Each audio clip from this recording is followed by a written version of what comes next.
Bonjour à tous.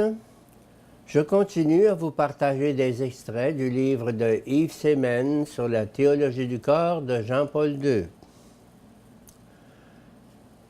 La droiture de la norme et sa praticabilité. Quand Paul VI s'est prononcé dans un acte de son magistère authentique à travers son encyclique 1968, il avait sous les yeux l'énoncé autorisé du Concile Vatican II contenu dans la Constitution Gaudium et Spes 1965. Non seulement l'encyclique se situe dans la ligne de l'enseignement conciliaire, mais elle constitue également le développement et l'achèvement des questions qui y sont soulevées, particulièrement en ce qui concerne le problème de l'accord de l'amour humain avec le respect de la vie. Sur ce point, nous lisons dans Gaudium et Spes, l'Église rappelle qu'il ne peut y avoir de véritable contradiction entre les lois divines qui régissent la transmission de la vie et celles qui favorisent l'authentique amour conjugal, Gaudium et Spes 51.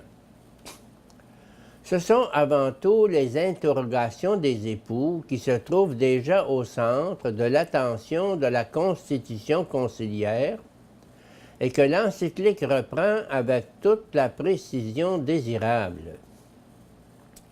Nous y lisons en effet, étant donné les conditions de la vie actuelle et étant donné la signification qu'ont les relations conjugales pour l'harmonie entre les époux et pour leur mutuelle fidélité, une révision des normes éthiques jusqu'à présent en vigueur ne serait-elle pas indiquée, surtout si l'on considère qu'elles ne peuvent être observées sans sacrifice, parfois héroïque, ou m'en éviter trois.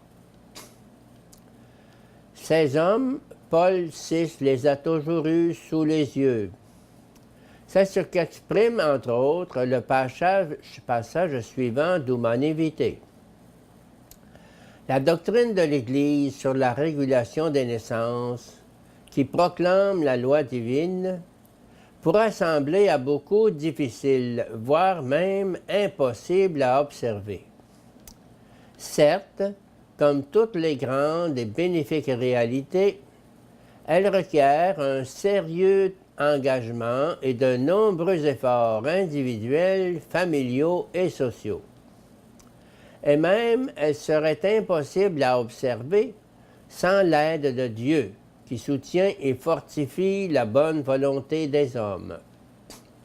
Mais à qui réfléchit bien, il ne manquera pas d'apparaître que ces efforts ennoblissent l'homme et sont bénéfiques pour la communauté humaine, ou m'en éviter 20.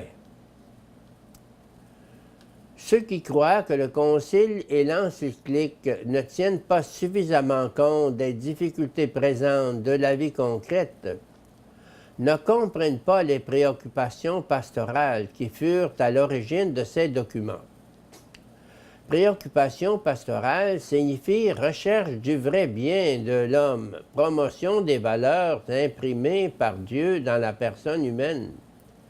Signifie donc réalisation de cette règle de compréhension qui vise à découvrir toujours plus clairement le plan de Dieu sur l'amour humain, dans la certitude que l'unique et vrai bien de la personne humaine consiste dans la réalisation de ce plan divin.